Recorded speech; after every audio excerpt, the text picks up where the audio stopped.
A very good morning to all of you students and welcome to the online classes of RRB group of schools. In previous lectures, we have learned the method for combination of two or more simple sentences for making a simple sentence. पिछली की classes में हम ये पढ़ चुके हैं उन 8 methods को जिनके द्वारा हम दो या दो से अधिक सिंपल सेंटेंसेस को कंबाइन करके एक नया सिंपल सेंटेंस बनाते हैं. And in today's class, we shall see the methods of combination of two or more simple sentences for making a new compound sentence. आज की क्लास में बेटा हम दो या दो से अधिक सिंपल सेंटेंसेस को जोड़कर एक कंपाउंड सेंटेंस बनाने के बारे में सीखेंगे. And this class will be a reference class about compound sentences. Compound sentence के बारे में एक रेफरेंस क्लास है. इसके सेकंड पार्ट में बेटा हम उन मेथड्स को अप्लाई करेंगे ऑन द गिवन एक्सरसाइज कि कैसे हम स्टार्ट आउट करते हैं. So let's start. The topic is combination of two or more simple sentences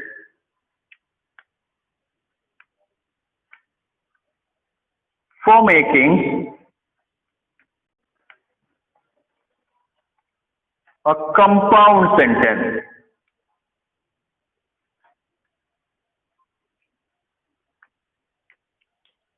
दो या दो से अधिक सिंपल सेंटेंसेस को जोड़कर एक कंपाउंड सेंटेंस बना. So what is the compound sentence? As we have talked about the kind of sentences based on structures in lecture first. Lecture first बेटा हम इस पर जो है ये डिस्कस कर चुके हैं कि सिंपल सेंटेंस क्या है, कंपाउंड सेंटेंस क्या है और कॉम्प्लेक्स सेंटेंस क्या है. तो there is no need to repeat them. उन्हें दोहराने की कोई जरूरत नहीं है. आज हम सिर्फ एक रेफरेंस क्लास ये रख रहे हैं कि आखिर कंपाउंड सेंटेंस को बनाने की मेथड कौन कौन सी होती है. तो लेट्स सी बेटा compound sentence. The synthesis of compound sentence can be made by the help of two methods. दो तरीकों से इसकी synthesis बन सकती है बेटा. Let's classify it. First of them is बेटा coordinating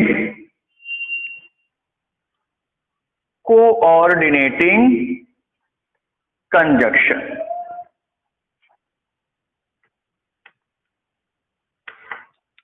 And another one is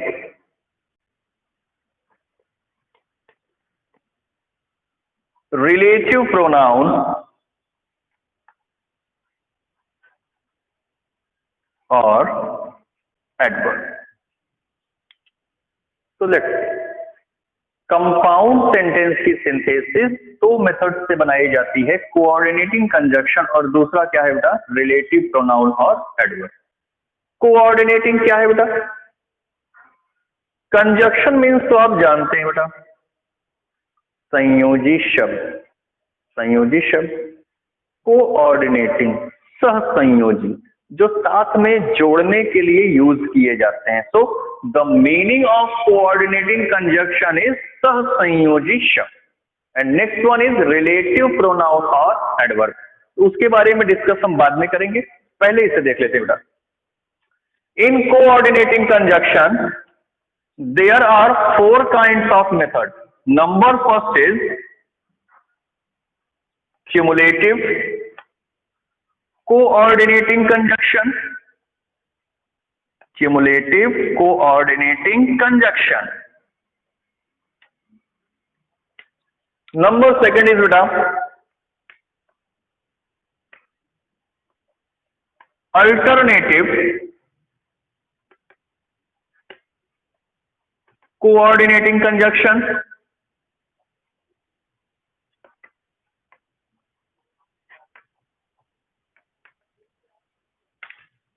Number third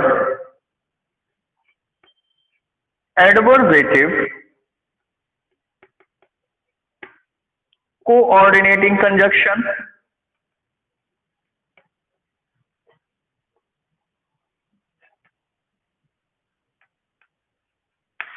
And number 4, illative coordinating conjunction.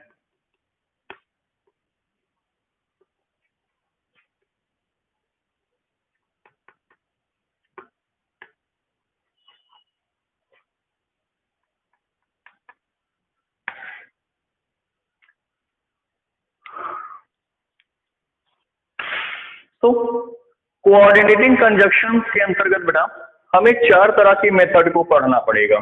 Cumulative coordinating conjunction, alternative coordinating conjunction, adversative coordinating conjunction, illative coordinating conjunction. ठीक है। कुछ students ने ये पूछा कि sir आप reference class बीच में देते हैं तो उससे समझने में बहुत आसानी हो जाती है। बेटा आरआरबी ऑनलाइन क्लासेस में आपके सबसे पहले बैकग्राउंड को मजबूत किया जाता है, उसके बाद किसी टॉपिक को एक्सप्लेन किया जाता है। तो it is an opportunity not only for our student but for everyone. यहाँ पर सिर्फ हमारे बच्चों ने, जितने भी बच्चे इस वीडियो को देख रहे हैं उन सबके लिए ये बनाया जाता है ताकि पैंडेमिक कंडीशन में उनकी पढ़ाई में कोई बार या बाधा न पहुंचे। तो आइए देखते हैं। Coordinating conjunction is of 4 type, 4 तरह के होते हैं बेटा। और क्यों इनके नेम को मेंशन किया गया है हम इसको भी डिस्कस करेंगे इस वीडियो में। और जैसा है कि मैंने आपसे बताया कि एक रेफरेंस क्लास है और अगली क्लास में हम इन मेथड को अप्लाई करेंगे ऑन गिवन एग्जांपल। तो आइए देखते हैं बेटा। Cumulative, cumulative in other words we can say it additional coordinating conjunction। क्यों बेटा? क्योंकि if the second work starts after the first work, अगर वाक्य में घटनाएं क्रम से आगे की ओर बढ़ रही हो, वाक्य में अगर घटनाएं क्रम से आगे की ओर बढ़ रही हो तो उनको हम जोड़ने के लिए उनके कंजक्शंस के फॉर्म में हम क्यूमुलेटिव कोऑर्डिनेटिंग कंजक्शन को यूज करते हैं। And that is the reason बेटा क्यूमुलेटिव कोऑर्डिनेटिंग कंजक्शन को हम योगात्मक सहसंयोजी शब्द के नाम से भी जानते हैं। क्यूमुलेटिव कोऑर्डिनेटिंग कंजक्शन को हम योगात्मक सहसंयोजी शब्द के नाम से भी जानते हैं। क्यों? In this kind of conjunction, we see the incident after incident। एक घटना के बाद दूसरी घटना क्रम से आगे की ओर बढ़ना शुरू कर देती है in a sequence, क्रमानुसार। So, for combination of these kind of sentences, we use, क्या यूज करते हैं हम बेटा इसमें? And as well as, both and, not only but also।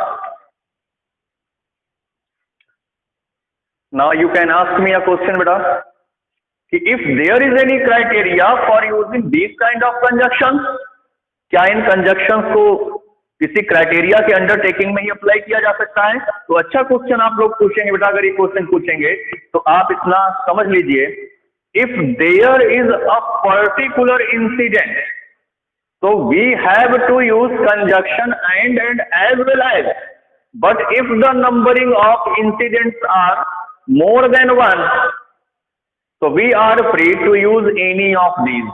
मतलब क्या बेटा? वाक्य में अगर घटना केवल एक ही हो और दूसरा उसके का क्या हो बेटा? एडिशनल उसका योग हो, तो उस समय हम एंड या एज वेल एज को यूज करेंगे। और अगर घटना की संख्या एक से ज्यादा है तो इन चारों में से हम किसी को भी यूज करने के लिए फ्री हैं। फॉर एग्जाम्पल बेटा, he gave me a book yesterday, he returned it today। या आप ये कह सकते हैं बेटा he took my book yesterday, full stop, he returned it today। तो हुआ क्या? उसने पुस्तक ली और फिर पुस्तक को क्या किया? रिटर्न कर दिया। केवल एक ही घटना है, पुस्तक का लेना, वो पूरी इंसिडेंट उसी पर बेस कर रही है। तो होगा क्या?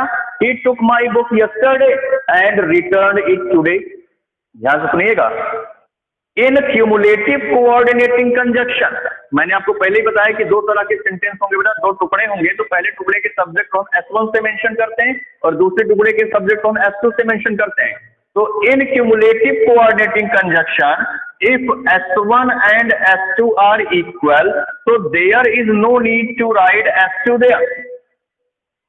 अगर पहला सब्जेक्ट और दूसरा सब्जेक्ट आपस में मैच कर रहा है तो दूसरे सब्जेक्ट को लिखने की कोई जरूरत नहीं है। मैंने आपको एग्जांपल दिया बेटा ना कि he took my book yesterday, he return it today, S1 is equal to S2, तो होगा क्या बेटा, he took my book yesterday and return it today. The incident was particular based on the book, तो we use, हम इसमें as well as भी use कर सकते हैं बेटा कि he took my book yesterday as well as return it today. तब आप कहेंगे कि सर वो दोनों क्या हुआ, तो अगर घटना की संख्या, if the numbering of incident is more than one, तो we are free to use any of these. जैसे बेटा he was fined, full stop, he was taken out of the school, तो उस पर बेटा जुर्माना भी लगा और उससे विद्यालय से क्या किया गया, स्कूल से बाहर निकाल दिया गया। घटना की संख्या अब एक से ज्यादा, the incident is more than one, तो हम फ्री हैं बेटा, हम इसे 4 तरीकों से सॉर्ट आउट कर सकते हैं। कैसे, he was fined and taken out of the school, he was fined as well as taken out of the school, and now we are free to use both and not only but also. In which way? He was not only fined but also taken out of the school. He was both fined and taken out of the school. बात मेरी समझ में आ गई होगी। Another one बेटा, alternative coordinating conjunction. When we have option, we use these kind of conjunction. जब हमारे पास विकल्प की स्थिति मौजूद होती है, when we have ऑप्शन, तो we use these kind of conjunction, तब हम इनके यूज करते हैं बेटा। और उसमें क्या क्या होता है, और otherwise, either or, neither nor. If there is any criteria, yes there is a criteria, we can use neither nor in negative sentence. केवल नेगेटिव सेंटेंसेस में नाइदर नॉर को यूज किया जा सकता है बेटा, but rest 3 are used in affirmative. For example, make haste, full stop, you will miss the train, यानी जल्दी करो नहीं तो तुम्हारी ट्रेन छूट जाएगी। तो बेटा ऑप्शन है, होगा क्या, make haste or you will miss the train, make haste otherwise you will miss the train, either make haste or you will miss the train. But we can't use neither nor in this kind of sentence. So, for using neither nor, we should wait for the negative sentence. आइए देखते हैं बेटा, adversative coordinating conjunction. Adversative coordinating conjunction क्या मतलब इसका होता है बेटा? If the given subjects are allelomorph of each other. एलेलोमार्फ बेटा किसे कहते हैं, विपर्यायी, अपोजिट। ठीक है, अगर वाक्य में एक दूसरे के अपोजिट सेंस रखे गए हो, एलेलोमार्फ जिसे कहते हैं, तो in that particular condition we should use adversative coordinating conjunction. कैसे बेटा, we can use but, yet, still, however,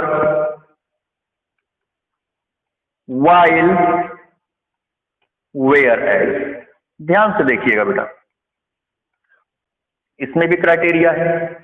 if S1 and S2 are equal, अगर S1 और S2 बेटा इक्वल हैं, तो we have to use but yet still however, and there is no need to write S2 को लिखने की कोई जरूरत नहीं बेटा। As well as helping verb को भी नहीं लिखा जाता, ड्रॉप आउट कर दिया जाता है।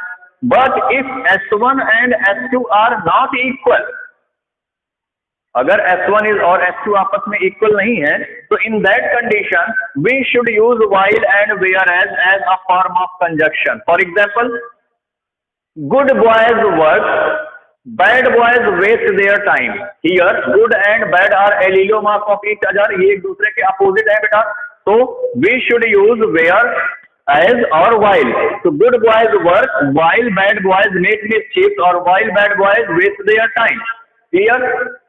Relative coordinating conjunction. When sentences are related with each other, reason and result. जब दिए गए वाक्य आपस में कारण और परिणाम से जुड़े हों, तो उस समय इलेटिव कोऑर्डिनेटिंग कंजंक्शन को यूज किया जाता है। and as a form of conjunction, so, hence, therefore. If a fraction is showing reason and another one result, so we use these kind of conjunctions. For example, he is the son of a mathematician, full stop, he is a sharp-minded boy. वो एक mathematician का सन है, वो एक बहुत तेज दिमाग का लड़का है. So the son of mathematician is result and sharp-minded boy is son of mathematician is reason and sharp-minded boy is result. So we should write he is the son of a mathematician. So he is a sharp-minded boy. So in that case, if the given sentences are related with each other with reason and result, so at that condition we should use so, hence and therefore. Now let's see relative pronoun or adverb. We have seen it in combination of two or more simple sentences for making a new simple sentence where we learned it in past participle. क्या था बेटा ये? करना क्या है बेटा? If the sentence describes about a particular person, we should use who. For describing animal or lifeless things, which. For showing the place where. For showing the time when. For asking the way how. For asking the reason why. कहना क्या है बेटा? अगर वाक्य में इंसानों का उल्लेख मिल रहा हो तो हमें कंजक्शन के लिए हु लगाना है और अगले टुकड़े से हमें ही शी दे जैसे प्रोनाउन को हटा देना है. अगर दिए गए सेंटेंस में पशुओं, पक्षियों या निर्जीव वस्तुओं का उल्लेख मिल रहा है तो कंजक्शन के लिए विच लगाना है बेटा और अगले टुकड़े से इट को हटाना है. जगह के लिए वेयर, अगले टुकड़े से हियर या देयर हट जाएगा. तरीका जानने के लिए हाउ, अगले टुकड़े से द वे हट जाएगा. कारण जानने के लिए वाई और अगले टुकड़े से द रीजन हट जाएगा. ठीक है, तो होगा क्या बेटा? इंसानों की बात की गई, यूज हो and erase he she they from the other section. If lifeless things and animal or birds are described, use which, erase it, place where, erase here or there, here or there. Time, when, it is the time. For knowing the reason, how, it is the way. For asking the reason, why, it is the reason. तो इस तरह से बेटा. So this was a reference class of combination of two or more simple sentences in a simple sentence. And in next part, we shall apply these methods on the given exercise. Till then, goodbye. Have a nice day.